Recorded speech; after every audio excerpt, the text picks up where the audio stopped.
Peringatan, animasi ini dibuat dengan tujuan sharing pengalaman pribadi sang pengirim cerita. Dimohon untuk menghargai cerita tanpa menyudutkan beberapa pihak. Selamat menikmati. Hey hey hey. Tak kenal maka tak sayang. Kenalin, gua Ridwan. Kali ini gue mau cerita. Tapi bukan tentang gue ya, tapi tentang keluarga gue nih. So, gue harap kalian bisa belajar dari kisah ini. Jadi gini, ceritanya di keluarga besar gue tuh dari keturunan kakek, khususnya om-om gue, semuanya dikaruniain bakat buat jadi pengusaha sukses. Apalagi mereka punya anak-anak yang banyak juga. Jadi kalau misal kumpul keluarga tuh rame banget gitu. Nah, kebetulan salah satu bibi gue yang paling tua, sebut aja namanya Tina. Dia dulu nikah di umur yang masih muda. Jadi anak cowoknya yang pertama nih, sebut aja ya lah namanya Rian. Tuh jadi sepupu gue yang paling tua. Karena umurnya yang gak jauh beda sama om-om gue, mereka tumbuh dari kecil sampai dewasa bareng. Bahkan sukses jadi pengusaha juga bareng. Ya lagi-lagi karena mereka ini umurnya gak jauh beda, sepantaran gitu. For your information, gue manggil sepupu gue ini Mas Rian. Sebenarnya kalau boleh jujur, Mas Rian nih baik orangnya. Tapi dikit. Intinya dia punya sifat yang bikin gue dan keluarga besar gedek. Yap, sifat sombongnya. Nauzubillah, bikin gue ngelus dada. Yang bikin kesel lagi, dia tuh orangnya gak punya urat malu gitu. Kalau ngomong suka teriak-teriak kayak Tarzan. Padahal lawan bicaranya gak jauh. Terus dia juga suka ikut campur masalah orang lain. Ya, kan jadinya malah ganggu ya. Ya, overall kalau bisa gua kasih rating mah ini minus bintang 5 dah. Bahkan anak-anaknya suka malu sendiri sama gelagat bapaknya nih. Nah, setahun lalu ada satu om gue, sebut aja namanya Anwar. Dia orangnya dermawan banget tuh. Rajin ibadah, suka sedekah. Pokoknya Om Anwar nih di mata keluarga besar tuh baik banget. FYI, dia punya 2 anak cewek dan 2 anak cowok. Nah, yang cewek yang paling tua, si Siska nih udah nikah. Dan yang satu lagi, si Yuna, dideketin sama cowok, namanya Ardi. Kebetulan juga si Ardi nih anaknya Mas Rian. Ya, bisa dibilang ini kalau pacaran mah sepersepupuan gitu deh. For your information, di Islam gak masalah ya kalau punya hubungan asmara antar sepupu. Nah, masalah dimulai dari sini.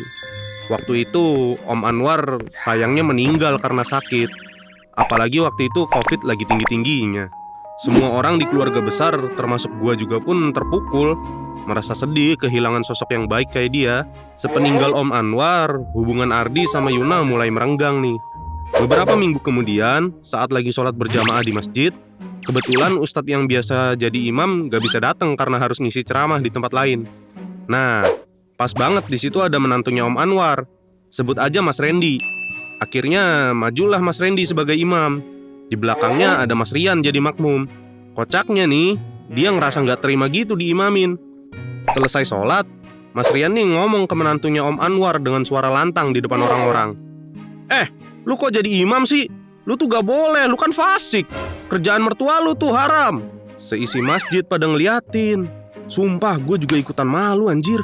Nah, dari sini ramelah keadaan. Secara dia ngerusak nama baik almarhum Om Anwar yang dikenal orang baik. Usut punya usut, dia ternyata kesel sama almarhum Om Anwar dan keluarganya. Lu pengen tahu gak kenapa? Karena pertama, hubungan anaknya sama anak almarhum Om Anwar tuh gak direstui. Yup, hubungan Ardi sama Yuna aja gak direstui gitu.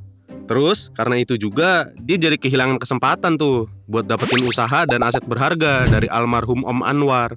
Bahkan Mas Rian pernah bilang terang-terangan di depan orang-orang, tanah itu mah punya si Anwar, ntar juga jadi punya gua.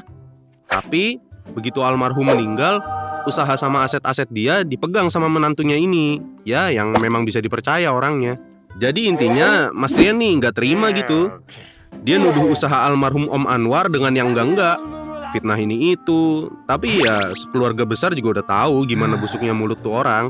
Gak mau selesai gitu aja. Akhirnya sekeluarga besar ngajak ngomong baik-baik Mas Rian.